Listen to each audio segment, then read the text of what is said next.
ഒത്തിരിയേറെ ദുഃഖത്തോടുകൂടിയാണ് ഇന്ന് ഈ തിരുക്കർമ്മങ്ങളിൽ ഞാൻ നിങ്ങളോടൊപ്പം സുരേഷ് അച്ഛന് അന്ത്യോപചാരം അർപ്പിക്കുവാൻ നിൽക്കുന്നത്.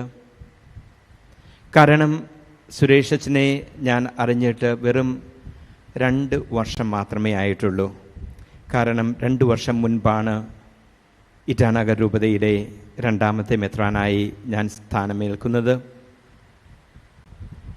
ഞാൻ അവിടെ ചെന്ന് അരുണാചലിലുള്ള മിഷനിൽ ചെന്ന് ആദ്യമായിട്ട് ഭാഷ പഠിക്കുവാനായിട്ട് MCBS കോൺഗ്രിഗേഷൻ്റെ അവിടെ സീക്രട്ട് ഹാർട്ട് ചർച്ച്, അവിടെ പള്ളിയുണ്ട്, യജാളി എന്ന് പറയുന്ന സ്ഥലത്ത്.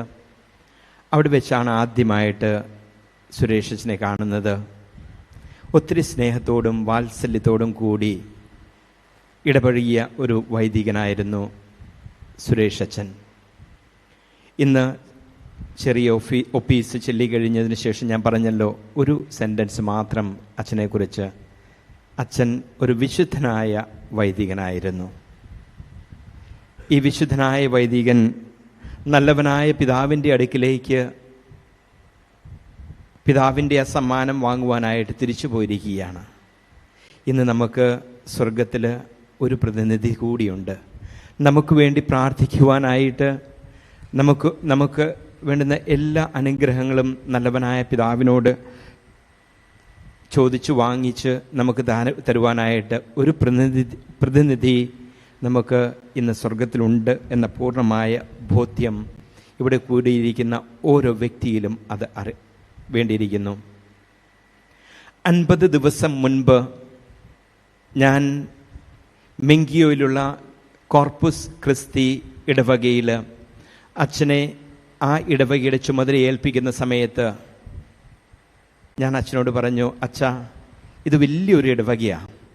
കോർപ്പസ് ക്രിസ്തി ഇടവക മെങ്കിയോ എന്ന് പറയുന്ന സ്ഥലത്താണ്. അരമനയിൽ നിന്ന് ഏകദേശം 6 മണിക്കൂർ യാത്ര ചെയ്യണം.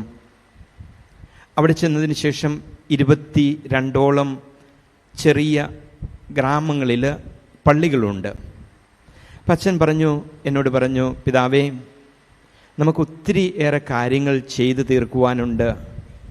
ഒത്തിരിയേറെ കാര്യങ്ങൾ അവിടെയുള്ള ജനതകൾക്ക് പറഞ്ഞു കൊടുക്കുവാനുണ്ട്. അച്ഛനോട് ഞാൻ പറഞ്ഞു, അച്ഛാ, എല്ലാം ശരിയായിക്കോളും, എല്ലാം ദൈവം നടത്തും, ദൈവത്തിൽ സമർപ്പിച്ച് മുൻപോട്ട് പോകാം. 2 മാസം കഴിയുന്നതിന് മുൻപ് ഇന്ന് ഈ ദേവാലയത്തിൽ അച്ഛൻ്റെ അവസാന തിരുക്കർമ്മങ്ങളിൽ പങ്കെടുക്കുവാനായിട്ട് ഞാൻ ഇങ്ങനെ നിൽക്കുമെന്ന് ഒരിക്കലും ഞാൻ ഓർത്തില്ല. അച്ഛൻ രോഗാവേശയിൽ കഴിഞ്ഞപ്പോൾ ഉടനെ തന്നെ എന്നോട് മിഷൻ സുപ്പീരിയർ ആയിരിക്കുന്ന സാജൻ അച്ഛൻ എന്നോട് വിളിച്ചു പറഞ്ഞു, പിതാവേ, അച്ഛൻ ബൊറഗൗൺ എന്ന അവിടെ കാത്തലിക് ഹോസ്പിറ്റലിൽ രോഗാവസ്ഥയിലാണ്. ഉടനെ തന്നെ അച്ഛനെ ഷിഫ്റ്റ് ചെയ്യണം ഗുവാഹട്ടിയിലേക്ക്. ഞാൻ അച്ഛനോട് പറഞ്ഞു, അച്ഛാ, എത്രയും വേഗം തിരിച്ച് ബിഷപ്സ് ഹൗസിൽ വരിക. ബിഷപ്സ് ഹൗസിലുള്ള വണ്ടി എടുത്തുകൊണ്ട് ജോസച്ചൻ, ഇതിന് മുൻ മിഷൻ സുപ്പീരിയർ ആയിരുന്ന ജോസച്ചൻ സുരേഷ് അച്ഛനെയും കൂട്ടി ഗുവാഹട്ടിയിലേക്ക് പോവുകയാണ് ചെയ്തത്. ഗുവാഹട്ടിയിൽ ചെന്ന് അവിടെ 3 ദിവസം ആശുപത്രിയിൽ കഴിഞ്ഞതിന് ശേഷം വീണ്ടും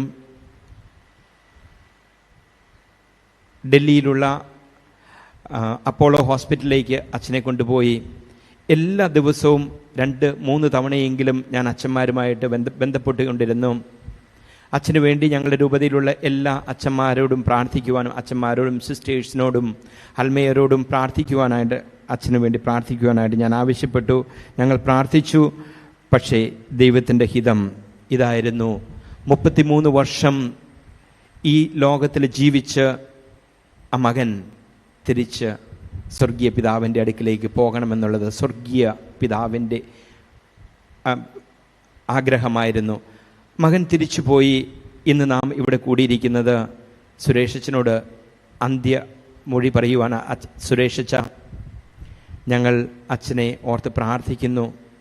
അച്ഛൻ നല്ല ഒരു പുരോഹിതൻ ആയി പൗരോഹിത്യത്തിൻ്റെ നല്ല ഒരു ജീവിതം കാഴ്ചവെച്ച് നല്ല രീതിയിൽ ആളുകളെ അച്ഛൻ കൊണ്ടുവരുവാനായിട്ട് അച്ഛൻ 4.5 വർഷക്കാലത്തെ ആ കാലയളവിൽ സാധിച്ചു. അച്ഛനു വേണ്ടി ഞങ്ങൾ പ്രാർത്ഥിക്കുന്നു. ഇവിടെ കൂടിയിരിക്കുന്ന ഓരോ വ്യക്തികളും അച്ഛൻ്റെ എല്ലാ നല്ല പ്രവർത്തികളും ഞങ്ങൾ കൈപിടിച്ച് മുൻപോട്ട് ചെയ്യും എന്ന പൂർണ്ണമായ ബോധ്യത്തോടു കൂടിയാണ് ഇവിടെ കൂടിയിരിക്കുന്നത് ഞങ്ങളെല്ലാവരും ഇരിക്കുന്നത്. നമുക്ക് പ്രാർത്ഥിക്കാം. നല്ലവനായ ദൈവമേ, ഞങ്ങളുടെ സുരേഷ് അച്ഛനെ അങ്ങയുടെ തിരുമുമ്പിൽ ഞങ്ങൾ ഇതാ സമർപ്പിക്കുന്നു. ആ മകൻ ഞങ്ങൾക്ക് വേണ്ടി എപ്പോഴും ഞങ്ങൾക്ക് വേണ്ടി പ്രാർത്ഥിക്കുവാൻ ഇടയാകട്ടെ.